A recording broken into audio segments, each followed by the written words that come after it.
तो hello everyone, आज का जो जीएफजी का प्रॉब्लम ऑफ द डे है वो है largest sub array of zeros and ones. Okay, easy category का क्वेश्चन है और बहुत सिंपल क्वेश्चन है। ठीक है, क्वेश्चन क्या कह रहा है वो अभी देखते हैं, अपन अच्छे से समझेंगे।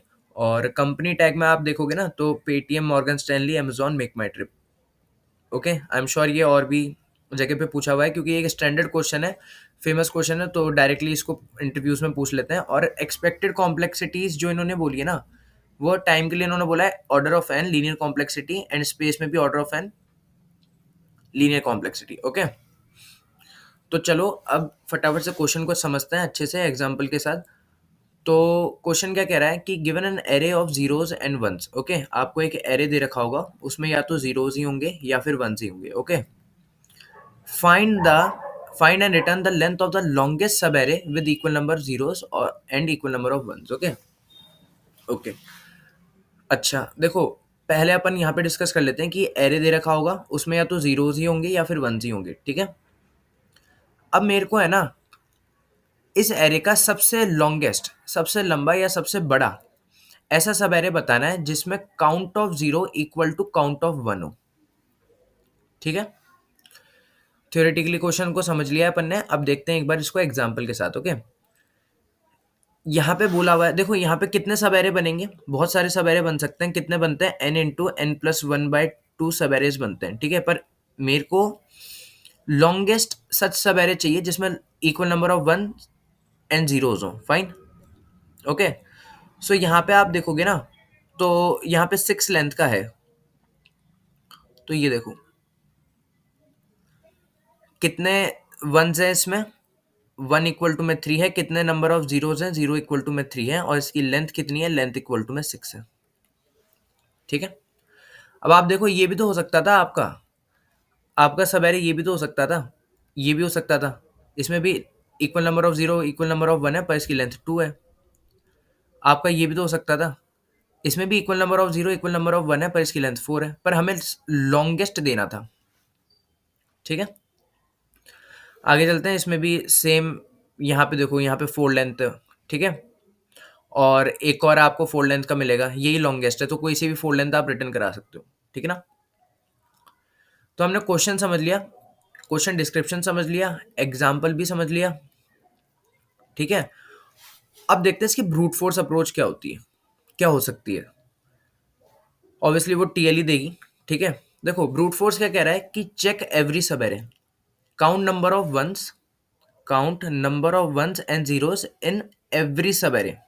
ठीक है, मैं 2 लूप लगा के आई का, और फॉर आई इक्वल टू में 0 से लेके एन तक, और फिर उसमें एक नेस्टेड जे का लूप लगा के 0 से लेके एन तक सारे सब एरे चेक कर लूंगा। ठीक है, और हर सब एरे में मैं क्या काउंट कर लूंगा, कितने नंबर ऑफ जीरो है, कितने नंबर ऑफ वन है। अगर किसी सब एरे में मेरे को equal number of zero equal number of one मिलते हैं तो वो हो सकता है आंसर हो। ठीक है, पर ये चीज मेरे को टीएल देगी। एक बार इसका कोड देखते हैं। देखो, मैंने लेंथ वेरिएबल बनाया, मैंने आई को चलाया 0 से एंड तक, जे को मैंने कहाँ से चलाया, आई से लेके एंड तक, सब एरे ऐसे ही जनरेट करते हैं। और मैंने हेल्पर फंक्शन में क्या बोला कि मैं किस सब एरे को चेक करना चाहता हूँ, एरे में आई टू जे सब एरे को चेक करना चाहता हूँ। अगर इसमें equal number of one and equal number of zeros हैं तो मैं अभी तक जो लेंथ चल रही होगी उसमें से, और इस सब एरे का जो साइज होगा, ठीक है, जे माइनस आई प्लस वन से निकाल लेंगे, उसमें से जो भी मैक्सिमम होगा उसको अपडेट करके लास्ट में रिटर्न कर दूंगा। ठीक है, अब आप देखो हेल्पर फंक्शन क्या बोल रहा है, एरे दिया, आई दिया, जे दिया, सिर्फ के का लूप चलाया मैंने आई से लेके जे तक। ठीक है, वंस काउंट कर लिए, जीरोस काउंट कर लिए, और अगर equal number of ones equal number of zeros है तो रिटर्न ट्रू कर दिया, नहीं तो रिटर्न फॉल्स कर दिया। ठीक है, इसको एक बार चला के देखते हैं। तो टेस्ट केस तो पास हो रहा है। ठीक है, तो एक्चुअली में यहाँ पे है ना टाइम लिमिट एक्सीडेड आ चुका है। ठीक है, मैंने ये किया कैसे, देखो मेरे को जो भी सवेरे दे रखा था, मान लो 0 1 0 1 0 0 1 1। ओके, मैं एक बार आई को यहाँ लेके गया, इतना सवेरे चेक किया, फिर इतना सवेरे चेक किया, फिर इतने में किया, फिर इतने में किया, इतने में, इतने में, यहाँ पे, यहाँ पे, फिर मैंने आई को आगे बढ़ाया, फिर दोबारा से हर मैंने पॉसिबल जे देखा, ठीक है, जे यहाँ पे, फिर इन दोनों पॉइंटर को और एरे को मैंने हेल्पर फंक्शन में भेजा, फिर जे यहाँ पे, जे यहाँ पे, जे यहाँ पे, ऐसे करता करता मैंने लास्ट में आंसर बना लिया, ठीक है। पर प्रॉब्लम ये है कि ये टीएल ही दे रहा है। अब इसकी बेटर अप्रोच क्या हो सकती है, ठीक है। देखो बेटर अप्रोच में है ना, आपको मान लो ये एक एरे दे रखा है, ठीक है। आपको एक काम करना है, आप कंसिडर करो क्वेश्चन सॉल्व करते हुए ना, जीरो को एज -1 कंसिडर करो और वन को पॉजिटिव वन ही कंसिडर कर लो, वन को वन ही कंसिडर कर लो, ओके। तो मैं क्या कह रहा हूँ, सिर्फ आपको बोल रहा हूँ कि भाई क्वेश्चन सॉल्व करते हुए ना, जीरो को एज -1 ट्रीट करना, वन को वन ही ट्रीट करना, ठीक है। अब ऐसा क्यों? क्योंकि जो भी मैं लाइन ऑफ कोड लिखता हूँ, ठीक है, उसके पीछे एक रीज़न होता है, एक इंट्यूशन होता है। ऐसा क्यों? ये थोड़ी देर वेट करो, मैं आपको बताता हूँ, ठीक है। पर एक बार है ना, इसका ड्राई रन देखते हैं अपन, कंप्लीट ड्राई रन देखते हैं। तो मैंने आपको क्या बोला था कि इस पूरे एरे में आप जीरो को क्या ट्रीट करोगे, -1, वन को वन ट्रीट करोगे। तो मैंने अभी सिर्फ समझाने के लिए है ना एरे को चेंज कर दिया है। एक्चुअली में हम नहीं करेंगे, हम इफ कंडीशन लगा लेंगे, अगर जीरो है तो that will be treated as -1, अगर वन है तो that will be treated as one. पर अभी मैंने समझाने के लिए है ना क्या कर दिया है, एरे को चेंज कर दिया, जहां पे जीरो था उधर हर जगह -1 लगा दिया, ठीक है। इतना समझ आया? अब आपके पॉइंट का आंसर मैं बताता हूं कि हम है ना जीरो को -1 क्यों ट्रीट कर रहे हैं और वन को वन क्यों ट्रीट कर रहे हैं, ठीक है। मैंने जीरो को एज -1 क्यों ट्रीट किया, मान लो ये है ना आपके पास एरे है, ठीक है। कितने लेंथ का एरे? 13 लेंथ का एरे। और इस एरे में या तो वन है या फिर -1 है। This array contains only one और -1, ठीक है। अब मैं ना आपसे एक बात पूछता हूं, ठीक है, सिंपल, अभी आपको समझ आ जाएगा। अब मैं आपसे एक बात पूछता हूं कि अगर आपका यहां तक का सम है ना, 0 से लेके 10 तक, 10 पे आपको पता है क्या सम मिल रहा है? 10 पे आपको सम मिल रहा है x, ठीक है। 10 पे अगर आपको सम मिल रहा है x, तो उसका मतलब क्या है, स्टार्टिंग से लेके 10 तक का सम x है, ठीक है। अब आप मेरे को ये बात बताओ, अब थर्ड इंडेक्स पे भी आपको सेम सम मिल रहा है x, थर्ड इंडेक्स पे सम x मिल रहा है, इसका मतलब क्या होता है कि, इसको मैं दूसरे पेन से बनाता हूं, कि 0 से लेके थर्ड इंडेक्स तक का जो सम है ना, 0 से लेके थर्ड इंडेक्स तक का सम x है, ठीक है। तो अब आप मेरे को है ना ये बताओ कि इस बचे हुए पार्ट का इंडेक्स नंबर 4 से लेके इंडेक्स नंबर 10 तक का सम क्या होगा, रिमेनिंग पार्ट का आंसर क्या होगा? सोचो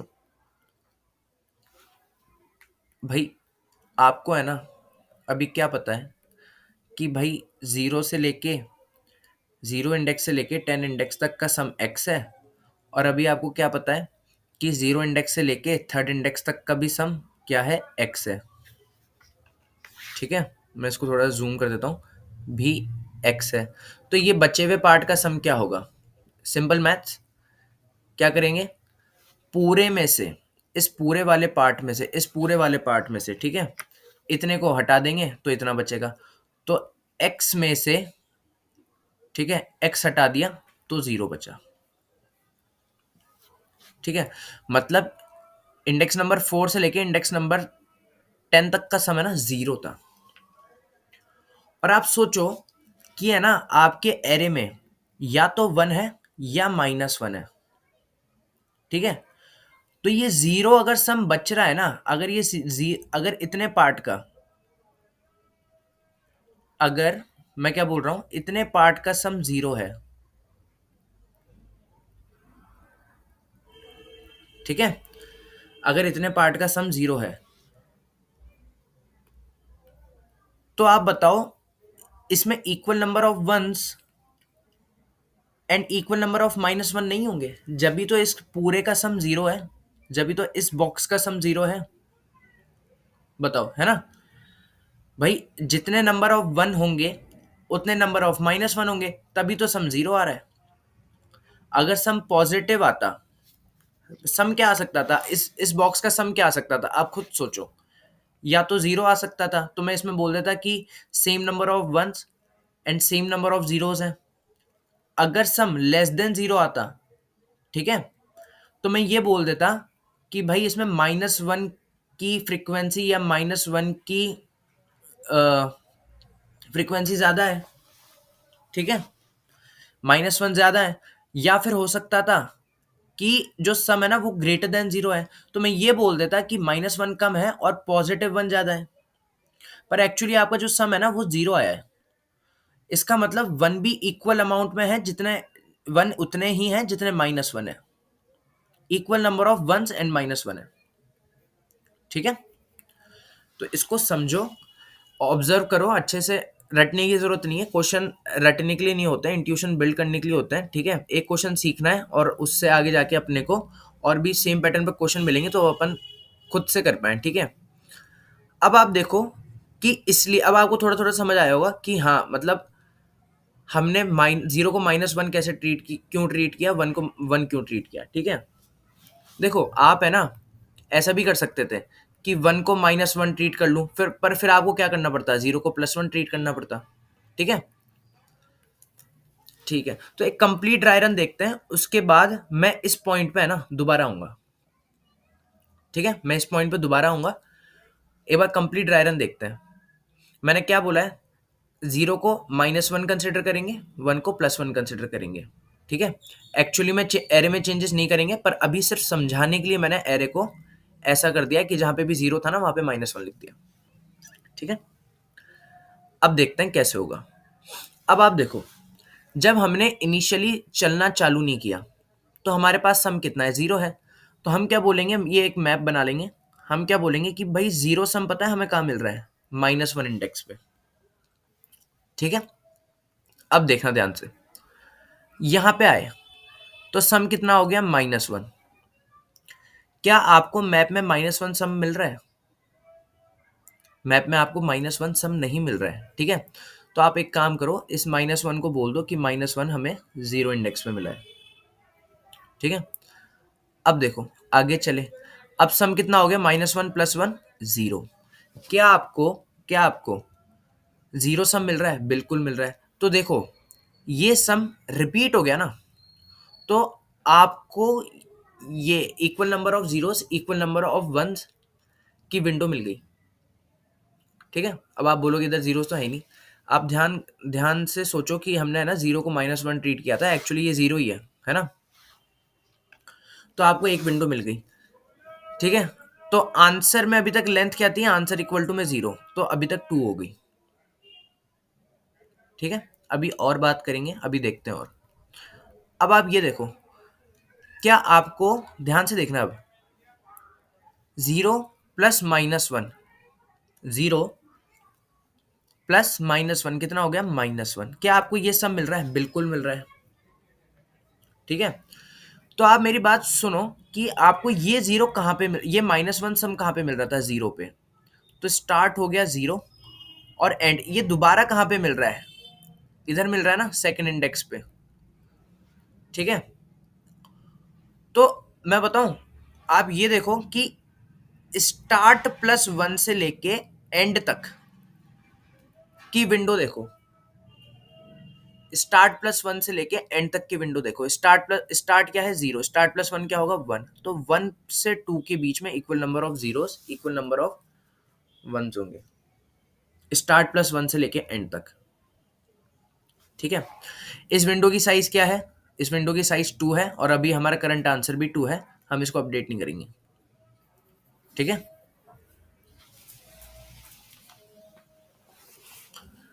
अब आप ये देखो कि यहां पे क्या आया, यहां पे क्या आया, one minus one plus one equal to zero. दोबारा देखना, यहाँ पे क्वेश्चन समझ आने की बहुत ज्यादा प्रोबेबिलिटी है। Minus one plus one zero, क्या आपको ये जीरो मैप में मिल रहा है? बिल्कुल मिल रहा है। किस मैप में मिल रहा है? तो आप उसको निकालो। तो हमारा स्टार्ट क्या हो गया? जहां पे ये सम पहले मिल रहा है हमें, कहां पे मिल रहा है? -1 पे, ठीक है, -1 पे। अभी ये सम दोबारा कहां पे मिल रहा है? 3 पे, ठीक है। तो आप स्टार्ट +1 से लेके एंड तक की विंडो देखो, उसमें equal number of zero and equal number of one होंगे। ओके, 0 to 3, 0 to 3, देखो 2 -1 है, मतलब 2 जीरो है, 2 ही 1 है, ठीक है। अब आप इसका जब साइज निकालोगे ना, अभी कितना आ रहा है? 4, ठीक है। 1 2 3 4 हमारे एग्जिस्टिंग आंसर से ज्यादा है, तो हमने 4 कर दिया। आगे समझ में? 0 + 1 1। अब आप ये देखो कि आपको ये जो 1 है ना, 1 कहीं मिल रहा है क्या आपको? 1 तो कभी नहीं मिल रहा। तो आप एक काम करो, सिर्फ इसको लिख दो कि 1 हमें पहली बार मिला है, और कहाँ पे मिला है? 4 पे, ठीक है। आगे चलते हैं। अब क्या 2 मिल रहा है क्या आपको मैप में? नहीं, 2 भी नहीं मिल रहा। तो 2 भी आपको पहली बार 5th इंडेक्स में मिला है, ठीक है।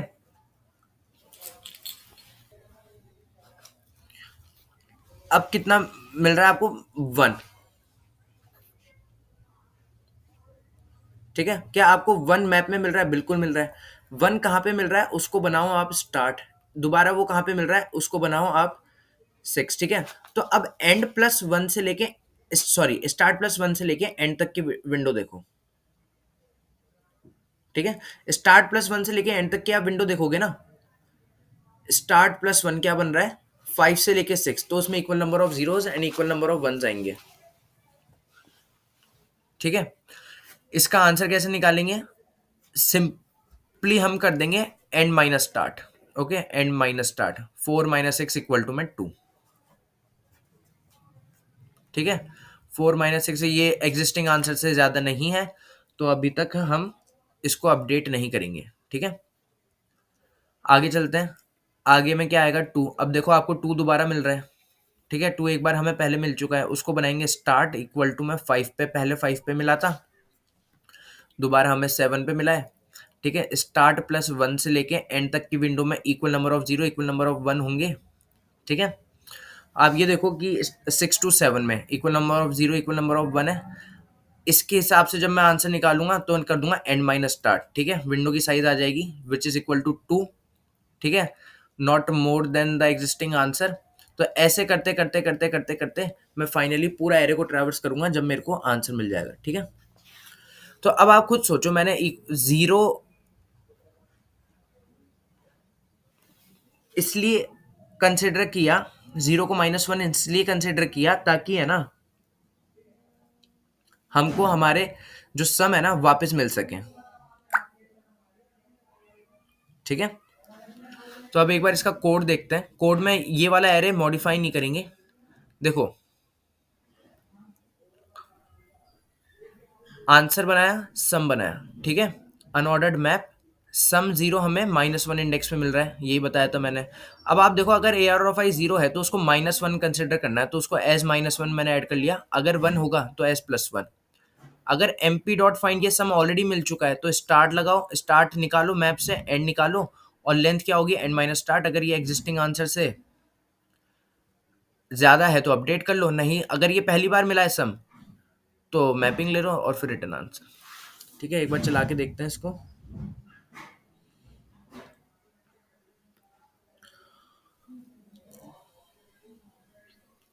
ठीक है, क्वेश्चन एक्चुअली सबमिट हो चुका है। तो आप मेरे को बताना कमेंट सेक्शन में आपको एक्सप्लेनेशन कैसा लगा। तो अब मिलते हैं next problem of the day में।